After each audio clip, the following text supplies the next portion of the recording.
ભાઈ કીધું એક છોકરી હારે વાત કરું પણ હવે હે ને મારે એને ડેટ ઉપર લઈ જાવી પૂછતા બીક લાગે કંઈક સજેશન દે ને શું વાત કરું. ઓકે તો ડેટનો સીન છે. ચલ લખ. હા મારે છે ને તને એક વાત કેવી છે. પેલી સ્નેહા છે ને 2 વીકથી મારી પાછળ પડી ગઈ છે. કોણ સ્નેહા? ભાઈ તું લખ ને. જો આની પૂછું કોણ સ્નેહા, દે હવે જવાબ દે. મારી સ્કૂલ ફ્રેન્ડ છે, 2 વીકથી પાછળ પડી ગઈ છે. ચલ કોફી પીવા, ચલ કોફી પીવા. લખ. મને કે જઈ આવ ને, શું પ્રોબ્લેમ છે? લખ. મને છે ને આવી રીતે કોઈ છોકરી ડેટ માટે પૂછે ને એ મને જરાય નથી ગમતું.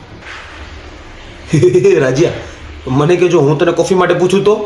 હા લખ, જો તું પૂછીશ તો મારે વિચારવું પડશે, પણ તું થોડી મને પૂછવાની છો. તું થોડી મને પૂછીશ? હે ભાઈ, મને કે કેમ હું ન પૂછી શકું? અને કાલ બોલાવ્યો હે, હા પાડ દઉં? ઉતાવળો થામા ટાઢો રે.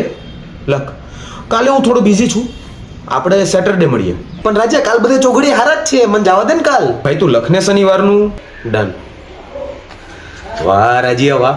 એલા તને તો આટલી બધી સારી રીતે વાત કરતા આવડે તો તે ઓલીને એવો તો શું મેસેજ મોકલો તો કે એને તને સીધો બ્લોક કરી નાખ્યો?